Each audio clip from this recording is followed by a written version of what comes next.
Hey guys, what's up? We are heading into week 4 for muscle camp, and in week 4 we are going to cover the glute abs and the sergeant barbell complex. So that's going to be a good, decent workout.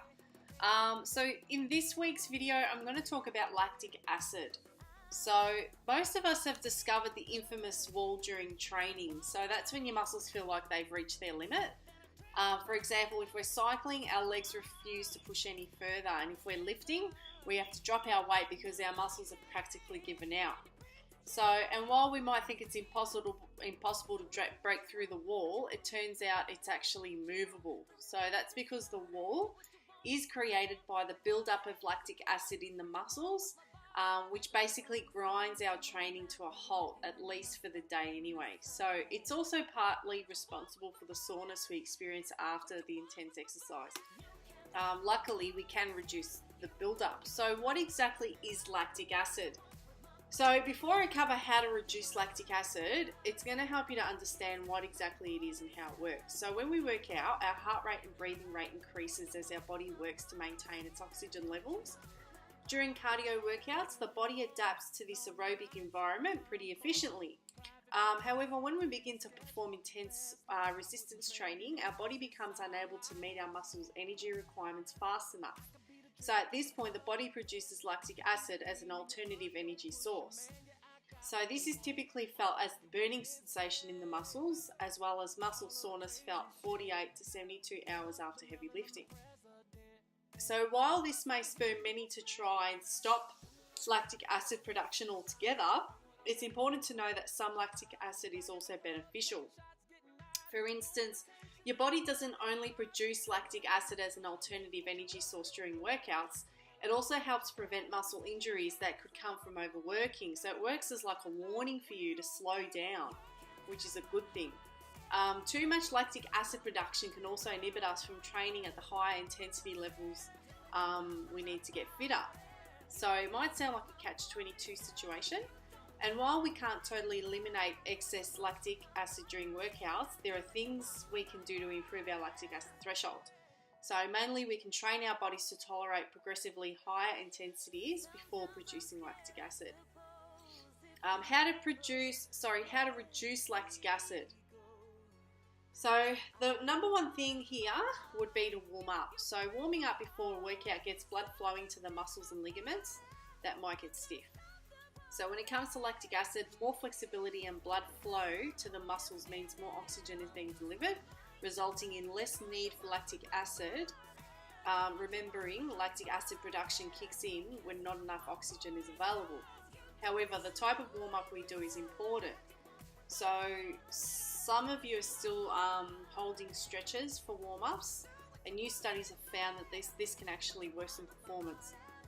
So dynamic stretching is the way to go when performing a warm-up, and as you know, my warm-ups are actually workouts. But dynamic stretching involves performing sport-specific movements that actually mimic which muscles you are going to be engaging and stretching during your activity. For example, if you're warming up for a run, you'll want to warm up with a few light lunges, leg swings, knee hugs, and similar sort of exercises that mimic a run. And studies have also shown that dynamic stretching improves performance. In fact, one study found that athletes completed a series of dynamic stretches before vertical jumping performed better than when they did either static stretching or no stretching at all.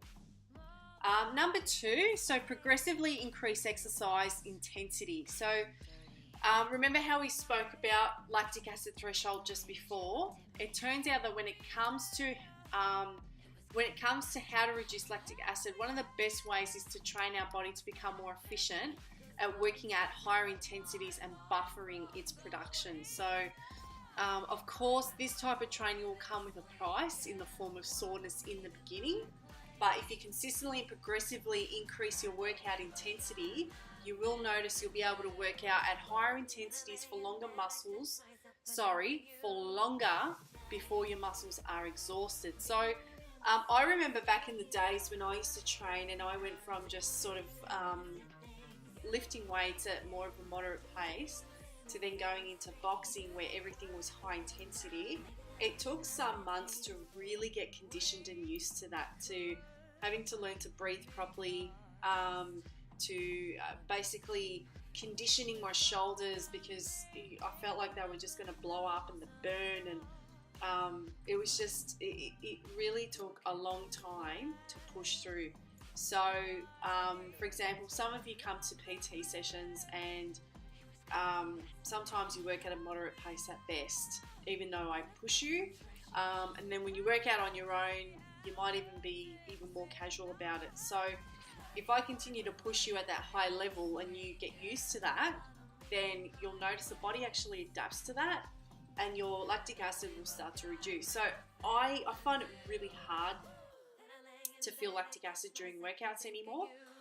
And I have to be pushed fairly hard in order for me to really feel that. So if I'm not feeling that lactic acid, then I know that I've always got more room to improve in myself. So another option you might want to consider to increase your lactate threshold is eccentric strength training. Okay, eccentric training involves going slow on the negative or lengthening portion of an exercise. For example, the lowering portion of a pull-up is the eccentric contraction phase. Okay, so if we are in a pull-up, for example, going down, that is the eccentric phase. So if we're taking our time going down, that's what it's talking about. So this type of training has been found to be superior to regular conventional lifting when it comes to muscle building. Our muscles can actually tolerate up to 1.75 times more weight eccentrically than it can concentrically. So the lifting portion. So when you are actually shortening the muscle, that is the contraction, okay, or the concentric phase of the muscle. And this allows us to build more strength by using a heavier weight during the lowering phase. This will help us to quickly increase our lactate threshold, as the body will be required to adapt to the intensity of eccentric movements.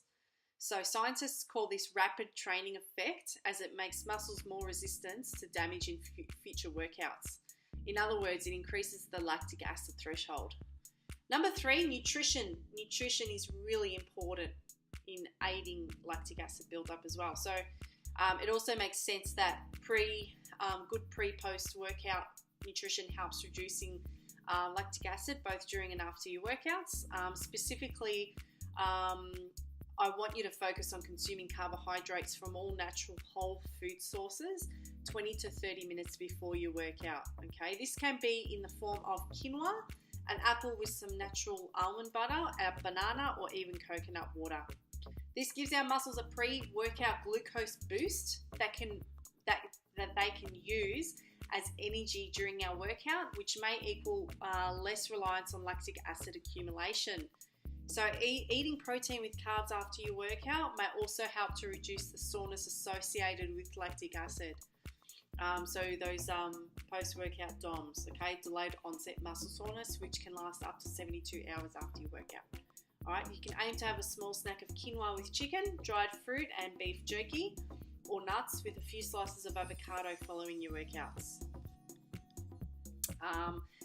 One of the more important ones too is stay hydrated, guys. So staying hydrated just helps to reduce the lactic acid buildup. So I like to actually have some BCAAs during my workout. I can actually source BCAAs for you guys, so if you are interested in ordering some, just ask me. Okay, and that's it. So look, lactic acid buildup, it's not fun, especially when you're trying to train intensely and increase performance. But by using these tips, however, you can increase your lactic acid threshold and consistently move that wall we all experience from time to time. So that's it, guys. If you have any questions, please let me know. I hope that was informative.